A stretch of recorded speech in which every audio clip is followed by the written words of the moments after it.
Servus Leute, was geht ab? Willkommen, willkommen. Wir haben heute das erste Dungeon-Team gebaut für Heldenmodus.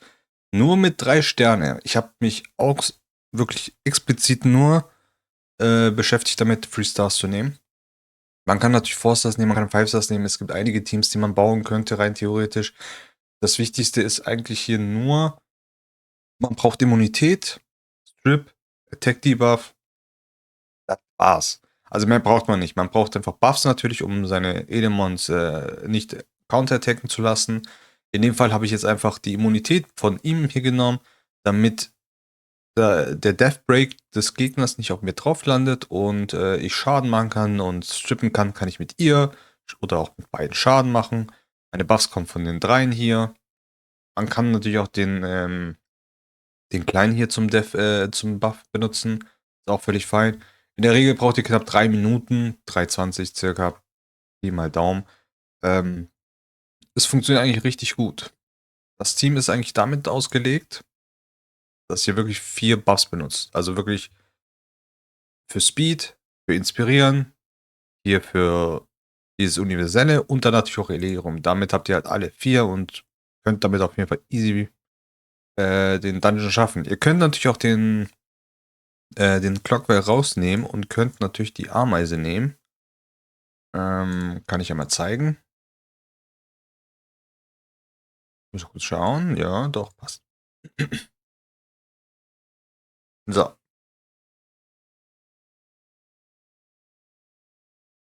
Das Team funktioniert eigentlich auch an sich ganz gut. Dauert nur einen Ticken länger, weil die Spinne macht ja nicht wirklich viel Schaden. Sie macht halt einfach Death Break, Attack Break und das sehr hoch. Wichtig ist einfach echt nur, ihr braucht beim Boss also gegen den Verteidigung braucht ihr, also Verteidigungsbreak braucht ihr Immunität oder Cleanse oder sonst was. Und da es im Freestyle-Bereich nicht so viel gibt, die man nutzen kann, nutze ich natürlich ihn als Immunitätsbuffer. Ist nochmal ein zusätzlicher Buff, was natürlich auch dafür führt, dass der Boss nicht angreift. Weil man braucht ja mindestens 4 Buffs, um die Glancing vom Boss zu entfernen. Deswegen benutzt ihr einfach so viele Buffer, wie es nur geht, damit ihr halt immer so 4 Buffs habt. Klar, ist in dem Fall jetzt auch nicht immer 4 Buffs drauf, aber sollte in der Regel eigentlich sehr gut funktionieren. Dauert zwar länger, aber gut, kann man nichts machen. Wir können natürlich auch die Bauteile, also die Buffs vom Hero-Modus auch natürlich wegnehmen. Ihr könnt auch andere Buffs nehmen, die halt besser zu euch passen. Ihr könnt auch natürlich die universellen rausnehmen, aber ich persönlich würde wahrscheinlich die universellen hier farmen, weil sonst für mich macht der Hero-Modus wirklich an sich fast nicht so viel aus, bin ich ehrlich. Also der Hero-Modus werde ich persönlich wahrscheinlich eher weniger nutzen. Für die Leute, die es benutzen wollen, können es gerne nutzen. Ähm, Müsst ihr selber entscheiden. Aber für mich persönlich ist es so eine Sache, ja, man kann erhöhte Chancen haben, aber der Aufwand und die Zeit, die man dafür verwendet, finde ich persönlich ein bisschen much.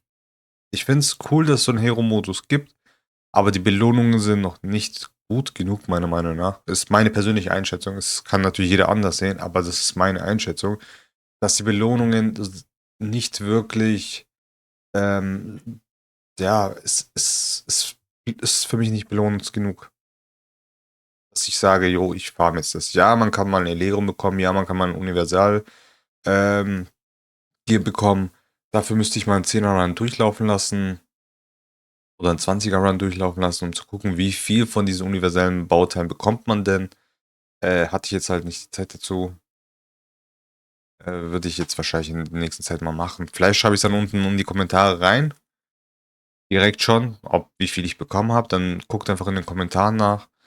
Ansonsten, ja, wie gesagt, also ich farm lieber ganz normal. Auch jeden anderen Dungeon. Vor allem, wenn die Events laufen, ist es halt, bei den Events lohnt es sich halt überhaupt nicht. Genau. Hier könnt ihr halt gucken, dass ihr der Scharfschütze noch mehr Genauigkeit gibt, damit sie auch immer zu 100%ig den Attack-Buff glänzt. Weil der Attack-Buff kann schon nervig sein. In dem Fall haben wir es halt leider nicht geschafft. Aber ist okay, kriegen wir trotzdem hin. Weil wir haben halt die Spinne, der Defense Break geht hoch, der Attack Buff, Debuff geht hoch. Und die Scharfschützin macht so ihren Job. Gut, jetzt noch ein bisschen übrig. Das wird wahrscheinlich ein längerer Fight dauern. Längerer Fight werden. Aber an sich funktioniert das ohne Probleme. Also die Chance ist definitiv besser, wenn ihr der Scharfschützen mehr Genauigkeit gibt. Meine hat, glaube ich, nur 30% plus 15% durch die vorteilhaften Element. Das heißt also 45% Genauigkeit. Wenn ihr 70% oder so gebt, bisschen weniger Attack, dann ist es auf jeden Fall safe, dass der Attack-Buff weg ist. Immer. Aber ansonsten, ja, funktioniert trotzdem. Auch in dem Team. So. Hat gedauert 4 Minuten. Also trotzdem auch ganz okay ist dabei. Und überleg mal, es ist einfach nur ein Freestyle-Team. Also es ist nichts Besonderes dabei. Es ist nichts Außergewöhnliches. Und ich habe jetzt paar Runs schon gemacht und ich habe nie irgendwas bekommen. Weder in Illyrium noch Universelle. Aber ich werde wahrscheinlich dann das Team... Also vielleicht zeige ich euch kurz nochmal die Spinne, bevor wir sie wegtun. Also so sieht meine Spinne aus. Also sie hat halt Kritrad-Set, hat ein Inspirierens-Set und natürlich das Streifschuss-Set. Ne? Das ist sehr wichtig. Damit sie einfach die Chance hat, nicht zu revengen, also der Boss nicht zu revengen. Ich habe sie auf Crit Rate gebaut, Crit Damage, bisschen Geschwindigkeit, auf Death, bisschen HP, Genauigkeit natürlich, weil sonst prockt's ja nicht. Das sind knapp, plus die 15 sind es 79%. Genauigkeit ist auch völlig fein eigentlich. 85 solltet ihr ungefähr haben, glaube ich, so circa für den Dungeon. Aber es reicht. Bei so vielen Hits landet ihr immer irgendwas, deswegen ist alles fein. Genau. Und der Clockwork hatte diese Stats, also Attack, Crit Rate, Crit Damage, bisschen Speed, bisschen HP, Genauigkeit und Resistance ist völlig egal. Ich habe jetzt diese Fähigkeit ausgestellt, könnte man natürlich normalerweise einstellen, weil wir machen das auf Mittel, das machen wir auf Hoch. Weil im Endeffekt sind es nur mal 3 Buffs, die man bekommt, oder 2 Buffs für die anderen und 3 Buffs für sich selber, was natürlich auch mehr Buffs sind. Also es funktioniert auch natürlich so, wir können es auch nochmal durchlaufen lassen, dann zeige ich euch nochmal die Bauteile von allen. Ja, ihr könnt natürlich auch, anstatt dem Stahlflügel, ihr könnt den Wasser-Robo nehmen. Der gibt euch immer einen Heal-Buff noch dazu, er verringert die die Buffs, Debuffs. Leider aber nur um eine Runde. Das heißt, wenn ihr einen Debuff von 3 Runden habt, also Verteidigungsschwächung, dann geht halt auf 2 Runden, dann auf eine Runde und dann auf 0. Aber ja. Deswegen mit Wasserrobo seid ihr halt ein bisschen schwächer dabei. Ihr werdet halt immer den Death Break drauf haben. Wen ihr noch natürlich nehmen könnt, ist die nicht die Dodo-Reiterin, die Schweinsmeisterin im Wasser, die glänzt auch, gibt nochmal einen Crit-Rate-Debuff quasi für den Gegner. Also dämpfen heißt es ja. Crit dämpfen. Ansonsten könnt ihr natürlich Reviver nehmen, auch Schweinsmeister im Licht. Kann ja zumindest noch reviven und cleansen. Ansonsten, ich überlege gerade. Er fällt mir gerade nicht ein. Ja, irgendwie so. Könnt ihr euch selber gucken. Ihr könnt auch natürlich auch Net 5s nehmen, das ist gar kein Problem. Ihr könnt die Baumspezialiste nehmen. Die gibt euch Immunität, die gibt euch Schild. Könnt ihr auch als Support nehmen. Ihr könnt die Wasserkrankenschwester nehmen, um mehr Schaden zu machen, mit Baumratte, also mit Leseratte zusammen zum Beispiel. Könnt ihr ein Cleave-Team bauen. Geht auch, hier mit dem Doppelklinge, geht auch in Wasser. Ja, Wind ist auch nicht schlecht. Wenn ihr die habt, ihr könnt die alle probieren und testen, machen. Also da gibt es schon bestimmt einige Teams, die man damit spielen kann. Habe ich jetzt selber nicht getestet, weil ich halt ausgiebig nur Freestars hier nehme. Aber nur um, dass es jeder bauen kann. 4-Stars und 5-Stars könnt ihr dann euch selber auswählen. Also ihr könnt, wie ich schon gesagt habe, ihn damit ersetzen. Ihr könnt die 2 als Damage-Dealer ersetzen. Also es geht ohne Probleme. Die 2 würde ich so eher so im Kern lassen, außer ihr habt jetzt zum Beispiel natürlich den Spezialisten, also Baumspezialist, die Baum-Nurse auch. Dann könnt ihr vielleicht sie noch ersetzen, in manchen Situationen als Healer oder als Booster. Sorry. Und so weiter und so fort. Also es gibt Aber der Kern des Teams sollte ungefähr so bleiben. So, wir haben jetzt halt leider wieder nicht gestrippt. Sie hat halt viel zu wenig Genauigkeit. 45% ist halt sehr wenig für sie. Da kann es natürlich passieren, dass es nicht oft passiert. Aber hey, das Team läuft trotzdem, guckt.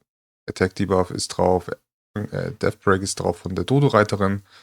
Also es reicht eigentlich schon, dass nur die Dodo-Reiterin da ist. Die wird immer Death Break und Attack Buff landen.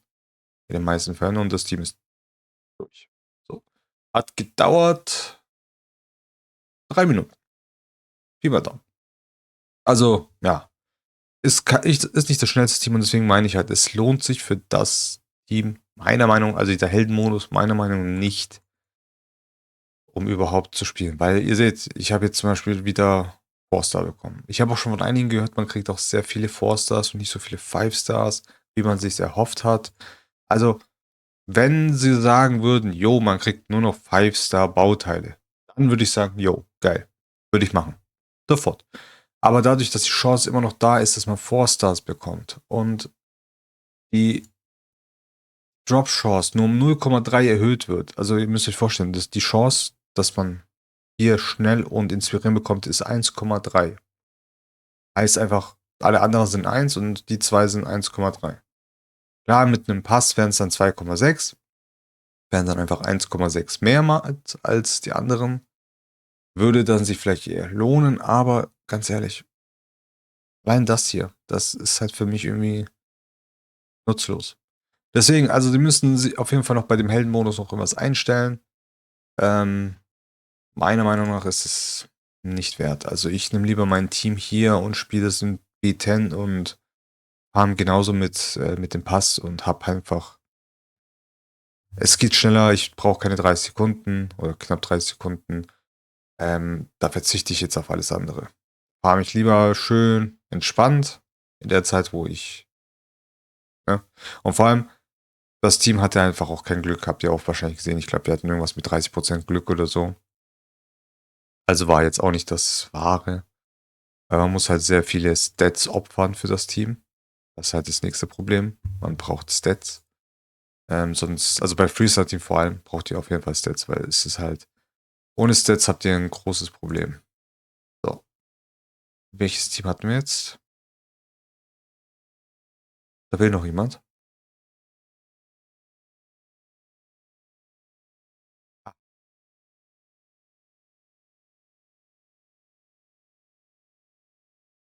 Also die 3, klar, die 3 könnt ihr auf Glück bauen. Guck mal, nur 19%. Die 3 könnt ihr auf Glück bauen. Die 2 müsst ihr gucken, dass ihr Schaden macht, dass die aushalten und so weiter. Die 3 könnt ihr auf Slot 2 hingehen und Glück packen. Ist völlig fein. Da braucht ihr jetzt nicht unbedingt Geschwindigkeit drauf zu haben. Ich habe es einfach nur so schnell, weil es halt woanders nutze. Deswegen sind sie jetzt so schnell. Aber wie gesagt, also die Stats braucht ihr nicht. Hier könnt ihr Glück reinpacken. Ist komplett auf Inspirieren. Funktioniert tadellos. Das ist meine Boss-Koloss-Dodo-Reiterin, deswegen ist sie halt so schnell und hat so viel Genauigkeit, aber ist auch völlig fein. Hab hier auch. Also ihr könnt hier auch wieder Glück reinpacken, ist völlig fein. Dann habt ihr schon 50 oder 52% mehr Glück. Plus ihn nochmal 26% mehr Glück, sind wir bei 78%. Heißt, ihr habt dann knapp 100%. Aber ist der Aufwand es wert? 19%, also 100% knapp zu haben und dafür die Möglichkeit haben, sowas zu bekommen. Es lohnt sich nicht. Also ist halt ein Team. Ich wollte halt ein Team machen für die Leute, die es machen möchten. Aber schreibt gerne in die Kommentare selber rein, ob ihr die selber spielt oder nicht. Also ob ihr den Heldenmodus spielt oder ob ihr einfach ganz normal farmt. Ich meine, die Idee dahinter ist cool, dieser Heldenmodus, dass man halt die Möglichkeit hat, Sachen zu bekommen und so. Was man natürlich machen kann, das kann ich halt natürlich auch sagen, ihr könnt auch die 2 Sachen hier ausschalten, wenn ihr die nicht unbedingt braucht. Oder auch das könnt ihr drin lassen, weil es nur die Glücksrate reduziert. Ansonsten könnt ihr das auch so lassen. Das Team ist eigentlich nur wichtig für das universelle Team. Weil beim universellen Team könnt ihr kein Dot-Team benutzen. Ihr könnt aber dieses Team trotzdem hier so verwenden. Es geht. Das geht. Aber dann müsst ihr wieder ein bisschen die Bauteile verstärken. Leserate muss viel stärker sein. Hat jetzt gerade keine Bauteile, aber Leserate muss viel, viel stärker sein, damit ihr die Ads cleart, also die Wellen cleart. Die anderen bleiben zwar ungefähr gleich, aber sollten ein bisschen tankiger sein, weil sein AOE macht mehr Schaden. Also falls ihr eure Element so schwach gebaut habt wie ich, also von den Stats her und nur auf die wichtigen Stats geachtet habt, dann werden die halt wahrscheinlich früher oder später mal sterben. Weil das sind knapp 12.000 HP. Das ist halt ein großes Problem, aber ihr könnt natürlich auch das Team bei dem Stats hier benutzen. Ihr könnt natürlich sagen, okay, ich mach die Angriffskraft weg und mach nur das. Geht natürlich auch. Ihr könnt natürlich damit auch farmen ohne Probleme. Geht natürlich mit dem Team. Ich kann es euch auch einmal zeigen, weil mein normales Team wäre das Team. Ja? Ähm, würde aber jetzt die Welle nicht schaffen, weil er ist auf Glück gebaut. Heißt, er kriegt die Welle nicht down. Zeige ich euch einmal. Seht ihr? Die zwei überleben, weil wir halt auf Glück gebaut sind. Wir könnten natürlich den zweiten Slot auf Attack gehen, weil wir haben jetzt hier nur 1100 und 150 Crit Damage. Ist jetzt nicht die Welt. Aber gehen wir mal hier auf auf Attack. So. Wir verlieren natürlich ein bisschen Stats, aber das ist alles völlig fein. Wir sind ein bisschen schneller, verlieren die Glück, ist okay. So, 174. Jetzt schauen wir mal. Ich weiß nicht mal, ob es reichen wird. Ich habe es noch nicht getestet. Aber ich denke, das wird mindestens. Es reicht. So. Jetzt ist die nächste Frage, werden wir damit die Dots überhaupt schaffen? Aber müsste eigentlich klappen. Sollte kein Problem sein, ja.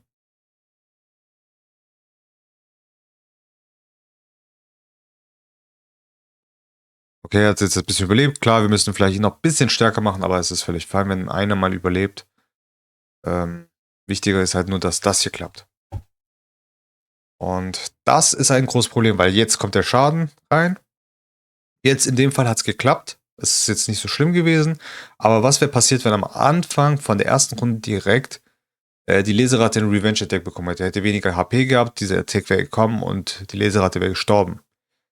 Ob wir dann noch den Boxclub geschafft hätten, ist die Frage.